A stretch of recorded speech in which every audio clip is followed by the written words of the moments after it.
sculptor and psychotherapist Dr. Michael C. Irving and Stephen McDonald, a participant in the Reaching Out Child Abuse Monument. Welcome to the show, gentlemen. Oh, it's a pleasure to be here. Now, I thought that both of you could tell us a little bit about your background and what led to your involvement, in the Reaching Out Monument. Okay, I'm a psychotherapist and a sculptor, and in the 1980s I was working with survivors of child abuse and survivors of profound child abuse. And often while working with them and hearing these tragic nightmares, as an artist, I also thought about the role of memorials to assist with healing and to assist society in coming to terms with difficult issues. And I was at the Vietnam War Memorial in the fall of 1990 and with my wife and my son, and I decided at that point, seeing how much that monument changed an issue that was like child abuse, with a lot of social denial, a lot of social distancing. And I decided to build a child abuse monument. And so for 5 years I ran focus groups with survivors, artists, clinicians, saying, what should a memorial be? And I came up with about 30 designs and did some focus groups, narrowed that down to one design. And part of what I heard is that it needed to be collaborative, participatory, and storytelling and personal. So the idea of using a cast hand and having people do artwork or writing around their hand allowed for that participation, that storytelling, and the personalness. On the Vietnam War Memorial, there's all of the names, and with child abuse, people want to have anonymity or may not want to disclose. And so the hand allows it to be very personal. And then survivors started coming to my workshops, and Stephen is one of the people that did some really remarkable work, non-artists who did professional works of art. And Stephen, you actually brought your hand, didn't you? Can I? I'll hold it up. Sure. Maybe you could actually tell us a little about it. I could.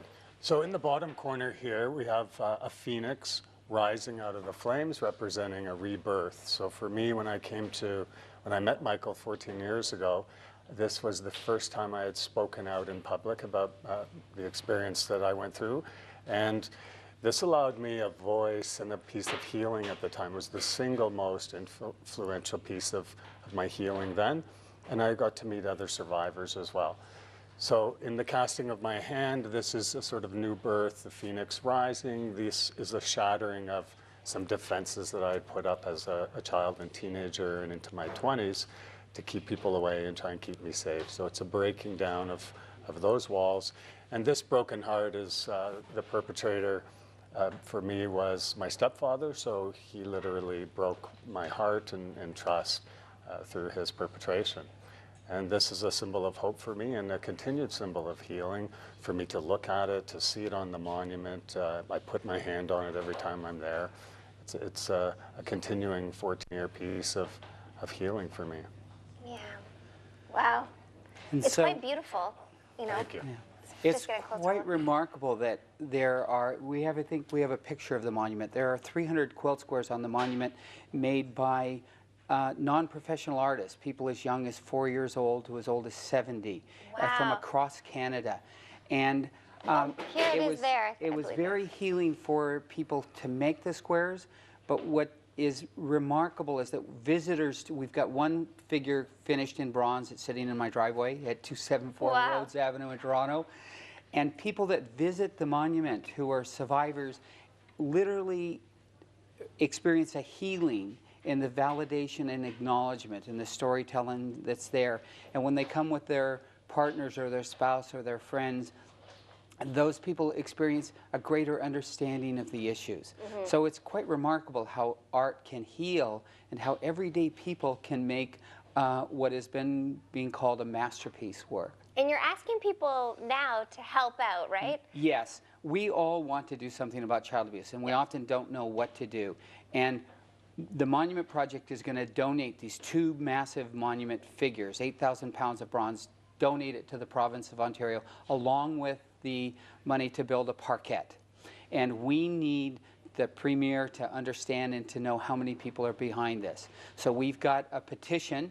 You go to childabusemonument.com, www.childabusemonument.com, and it just says petition, and you click there, And when you sign the petition, you leave a message telling the Premier why should this monument exist in a public site. We want to put it at the northwest corner of College and University.